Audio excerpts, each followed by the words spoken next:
Hello there. I hope you're well.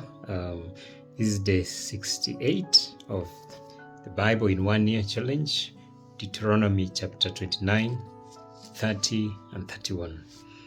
So let's read together. This is March 8th. These are the terms of the covenant the Lord commanded Moses to make with the Israelites in Moab. In addition to the covenant he had made with them at Horeb.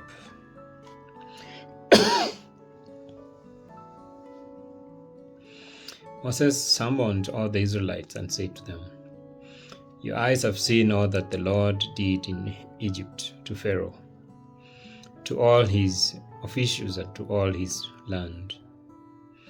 With your own eyes you saw those great trials, those signs and great wonders. But to this day the Lord has not given you a mind that understands, or ear, or eyes that see, or ears that hear. Yet the Lord says, during the 40 years that I led you through the wilderness, your clothes did not wear out, nor did the sandals of your feet. You ate no bread and drank no wine or other fermented drink. I did it so that you might know that I am the Lord your God. When you reach this place, Sihon, king of Heshbon, and Og, king of Bashan, came out to fight against us, but we defeated them. We took their land and gave it as an inheritance to the Reubenites, the Gadites, and half the tribe of Manasseh. Carefully follow the terms of this covenant, so that you may prosper in everything you do. All of you are standing today in the presence of the Lord your God, your leaders and chief men, your elders and officials, and all other men of Israel, together with your children and your wives, and the foreigners living in your camps, who chop your wood and carry your water. You are standing here in order to enter into a covenant with the Lord your God, a covenant the Lord is making with you this day and sealing with an oath, to confirm you this day as his people, that he may be your God, as he promised you and as he swore to your fathers, Abraham, Isaac, and Jacob. I'm making this covenant with its oath, not only with you, who are standing here with us today in the presence of the Lord our God, but also with those who are not here today. You yourselves know how we lived in Egypt, and how we passed through the countries on the way here. You saw among them their detestable images and idols of wood and stone, of silver and gold. Make sure there is no man or woman, clan or tribe among you today whose heart turns away from the Lord our God to go and worship the gods of those nations. Make sure there is no root among you that produces such bitter poison. When such a person hears the words of this oath, and they invoke a blessing on themselves, thinking, I will be safe even though I persist on going on my own way, they will bring disaster on the watered land as well as the dry. The Lord would never be willing to forgive them. His wrath and zeal will burn against them. All the curses written in this book will fall on them, and the Lord will blot out their names from under heaven.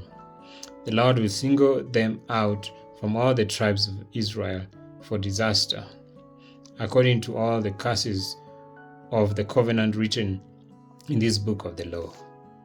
Your children who follow you in latter generations, and foreigners who come from distant lands will see the calamities that have fallen on the land, and the diseases with which the Lord has afflicted it. The whole land will be a burning waste of salt and sulfur, nothing planted, nothing sprouting, no vegetation growing on it. It will be like the destruction of Sodom and Gomorrah, Admah and Zeboyim, which the Lord overthrew in fierce anger. All the nations will ask, why has the Lord done this to this land? Why this fierce anger, this fierce burning anger? And the answer will be, it is because these people abandoned the covenant of the Lord, the God of their ancestors, the covenant he made with them when he brought them out of Egypt.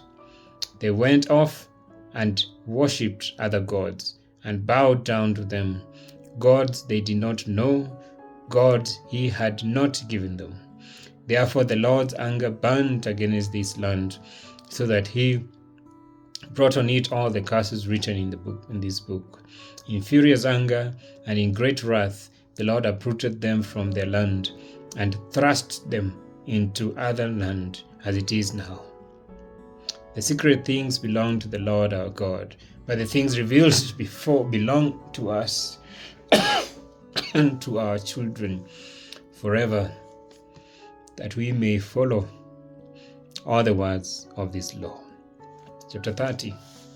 When all these blessings and curses I have said before you come on you, and you take them to heart wherever the Lord your God disperses you among the nations, and when you and your children return to the Lord your God and obey him with all of your heart and with all your soul, according to everything I command you today, then the Lord your God will restore your fortunes and have compassion on you and gather you again from all the nations where he scattered you.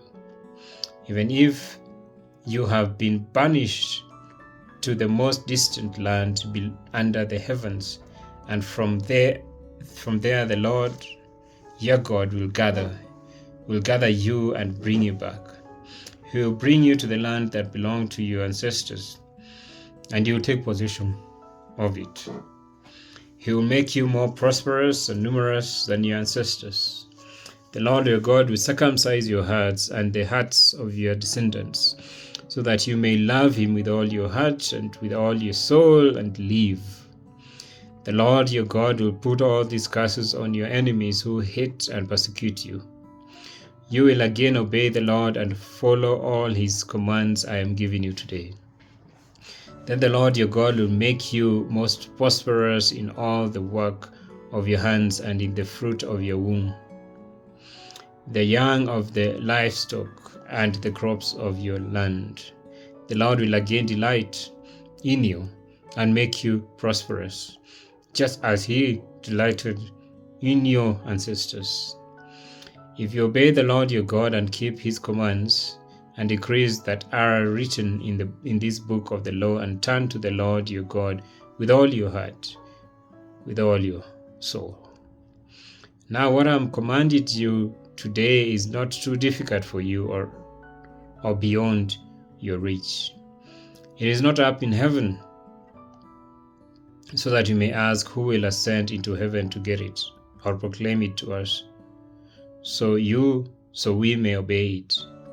Nor is it beyond the sea, so that you have to ask, who will cross the sea to get it, and proclaim it to us, so we may obey it. No, the word is very near you. It is in your mouth and in your heart, so you may obey it. See, I set before you today life and prosperity, death and destruction. For I command you today to love the Lord your God, to walk in obedience to him, and to keep his commands, decrees, and laws. Then you will live and increase, and the Lord your God will bless you in the land you are entering to possess. But if your heart turns away, and you are not obedient, and if you are drawn away to bow down to other gods and worship them, I declare to you this day that you will certainly be destroyed. You will not live long in the land you are crossing the Jordan to enter and possess.